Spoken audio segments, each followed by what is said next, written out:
I was one of the founding members back in 2009.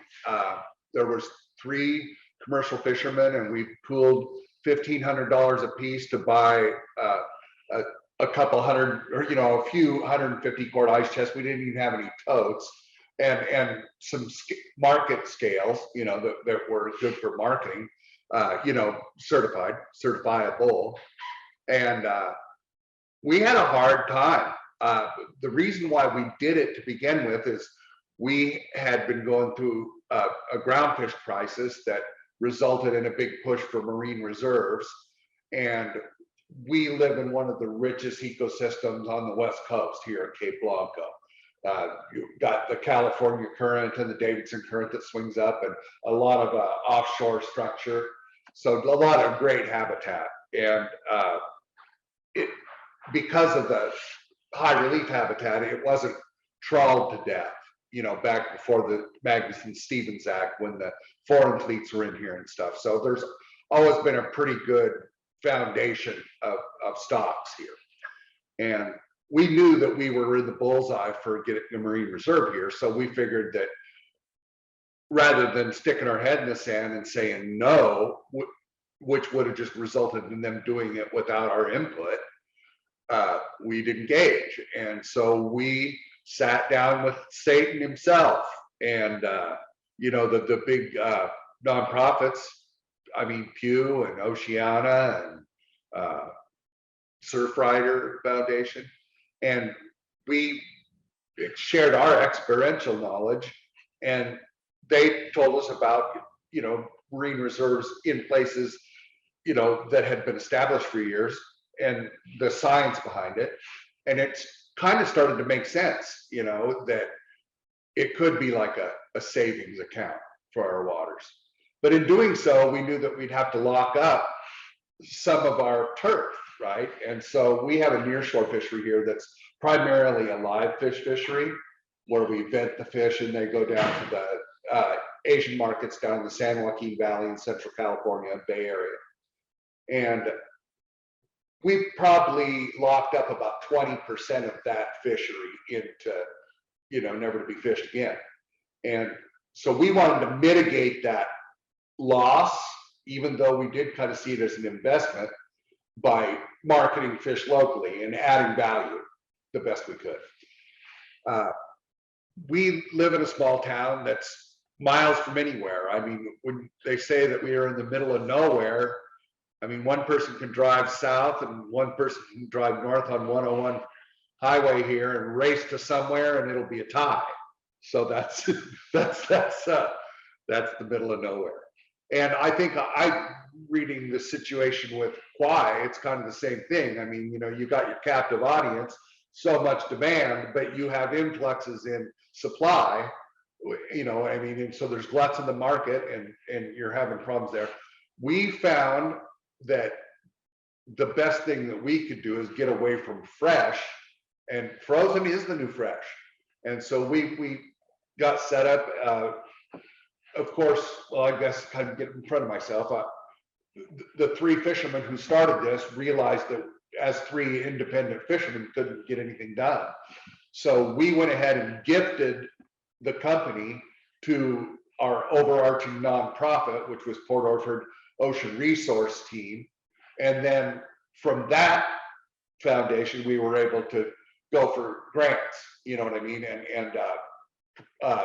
public money. And so we ended up, through Business Oregon, getting a blast freezer, a walk-in cooler, forklift, just some of the bare essentials. We ended up getting 3 full totes and a couple half totes, and away we went. And we are doing all different types of fish here. We're doing underutilized species like Jared was talking about, skates and wolf eel and things that you don't see out there. But we started through Fish Local Collaborative and went to the 2012 summit that they have, and it wasn't in Gloucester, it was New Hampshire. Anyway, and that's where we met a bunch of other people that were doing the same thing. And we ended up building our CSF to mimic another CSF out of Vancouver, Washington. And that is Skipper Autos. And they've done, they developed a software that we bought into. And I'll let Mike talk about that here in a little bit, because he's been more associated with the admin of the CSF. I'm still a fisherman, and I'm the one who purchases fish for our company. But we, in this small community here, you couldn't get fish here unless like it was shorty crab, or somebody caught more than their quota and they gangstered it off the boat. I mean, that was, and it was weird because that's the kind of valuation people had for seafood here too. You know what I mean? It's something that got dropped off in your driveway in the dark of night, And so it was kind of hard to get them to understand that it was going to be $20 and $30 a pound now, And but we have a lot of customers right here locally. It wasn't always that way, but this is one of our no doubt our best sites as far as getting through on the ratio, per capita. But we're all over Western Oregon. We haven't done a lot of marketing out there, distant where we're shipping it. We have a black cod box that we can get into like 7 Western states, in a couple of days time. But we haven't cracked that egg yet. We've always just tried to, we started out going to farmers markets like Jared was talking about. Only, I'm sure in Boston, there's probably 20 farmers markets within 20 miles. Well, we go 100 miles to the first farmers market that's a real farmers market here over in the Rogue Valley. And we've done markets in the Rogue Valley and the Umpqua Valley and Willamette Valley. And in fact, I'm going to a farmer's market this Sunday that's 230 miles away, right? You think about that? Over in Bend on the east side of the mountains. Now, I don't think it's going to be economically feasible, but I'm over there pushing the CSF to get as many signups as I can. It's about meeting people and building relationships. And so, and that's fun. I'm anxious to do this. I'm crazy, but that's a good thing. Like I said, I think the smartest thing we ever did is realize that we have an intermittent supply. So where he's talking about having flexible demand, we have built-in flexible supply. So the best thing we can do is get it shelf stable and put away in our freezer. We blast freeze down to -30 and we store at -10. And once we get stuff in 1 pound units of, boneless fillet, then we get to work on selling it. And, there's a lot of things like we have a halibut season. They're changing the structure of it now, but I mean, it used to be maybe 2 or 3 days a year, 8-hour season, and that's when we had to get our, and tuna's kind of the same way. Later in the season, we're able to get albacore tuna, but like this last year, they never came within range of our small boats hardly at all. And when they did, they were just small little peanuts.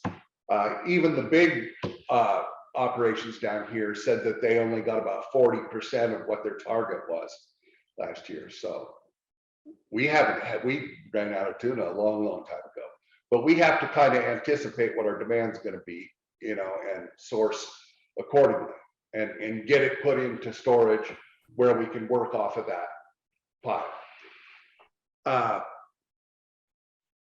Yeah, we haven't had the advantage of being near our market. We sell a certain amount of fish here locally, but Western Oregon is all up and down the I-5 corridor. I mean, we have 2 delivery routes and they're probably 300+ miles each in the round trip. And we have all kinds of stops along that way. We do that once a month. We do the northern part of the state in the middle of the month. And then 2 weeks later, we do the southern part of the state during the first week of the month. And now we're going over the top of the hill to Bend. And so that took figuring out some transportation. we do all our transportation. We have a van that we bought with the USDA grant that we got. And then finally our nonprofit sunsetted. We pretty much accomplished all our objectives, which was a marine reserve, and then we designated a stewardship area, which is a greater economic zone of our fishing waters. That has been useful. In fact, we just used that to fend off the offshore wind energy. One of the call areas was right out here in front of us, and because we had done all that work up front during the marine reserve process to quantify the dollar value of all the different fisheries and where we catch our fish, we were armed with the data to demonstrate what was essential to us. They didn't hesitate, they backed off. That's pretty bizarre because other people are still having a real hard time with it.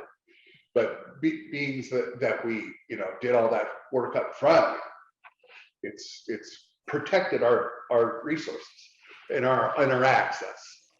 So we engage in conservation and our marketing. You know, we're trying to tell our story with a fish, and we look at all of our seafood consumers as a constituency. You know, if we have major issues, that we can pull support from them because we're interdependent now. And that's just how we've gone about it. Now, when I think about Kauai and that ahi, I think about, like Jared was saying, if the highest tech, coldest freezing system you guys can have, to when you guys have gluts, that you can get that stuff put up in primo condition. And then in the times of the year where you guys aren't catching any, you know, work hard to market that. It seems to me that it'd be sensible to look outside of your island area. I mean, you guys probably ship to other islands there too. And I would imagine a certain amount of it makes it to the West Coast. But I mean, it sounds to me like you've got 3 or 4 corporate villains that do that, and they're holding all the cards. So, you know, that's what I would suggest, is that you guys bottom up, you know, get the capacity to put that stuff up, understand that you might not get paid right away for it, you know what I mean, because you're going to be putting that stuff up. And but I'd love to build a relationship with you guys, and because we're about story fish, and we will feature other people's fish. It isn't all about this place. It's about other people that have a relationship with their place, and, you know, a story to tell, and a story of conservation and sustainability and social justice, you know. So I'll jump in there. So Molly, as you mentioned, the Grundon's video is kind of what led you to us, and that was titled Way of Life because I think part of the initial creation of the company was to sustain a way of life for Port Orford fishing, or, you know, its fingers, whether baiting tubs or processing or just a port worker. You know, I think the fishing industry contributes to roughly 30% of like our entire town's revenue. And so creating Port Orford Sustainable Seafood was in an instant, you know, in one way, a way to sustain fishing around here, because you know, it seems like it would be a lot easier for government agencies to manage, you know, a lot or fewer big boats than to manage a lot of small ones. And that would just totally kind of wipe out this entire community. And the way of life is what we aim to sustain. You know, we've got multi-generational fishing families here, as do most coastal fishing communities. And you know, I see a lot of similarities between Port Orford and Kauai, and one that I think could be uniquely beneficial is the way that that POS has kind of been created, you know, from fishermen pooling together and then deciding like, well, we might be biting off more than we can chew. Let's let a nonprofit kind of spearhead this and then get all the funding and then kind of turn it back over to the community once it's able to kind of stand on its own two legs.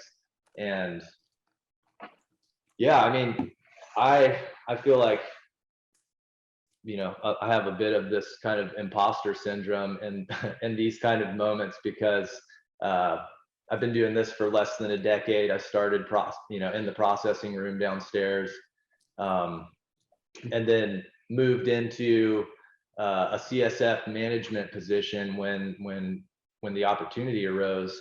But that's where I've spent a lot of my time is in kind of figuring out what works best when it comes to direct to consumer sales. And we started with kind of like the 2 pound, 4 pound, and 6 pound shares, and you get what you get type of thing. And turns out, you know, the consumer is pretty picky, you know, they want to be able to choose. And so this new system that we have is way more flexible. It's way more user friendly. You don't have to get anything you don't want.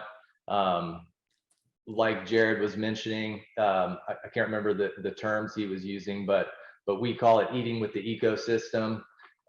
You know, kind of encouraging people to step outside of their kind of culinary comfort zones and step into something that's abundant and kind of Seasonal. Yeah, seasonal and yeah, not top of mind, but delicious. And now we've got, like, we started doing that with skate and what's another one, some sole, you know, that we typically don't get a ton of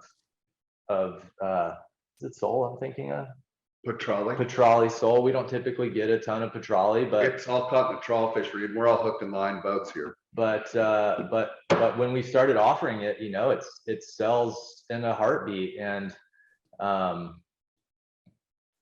you know, I think that there's many different ways that this ahi could be sold, and I'm stoked to provide my insight on what we've learned that's worked best for us. And yeah, thank you.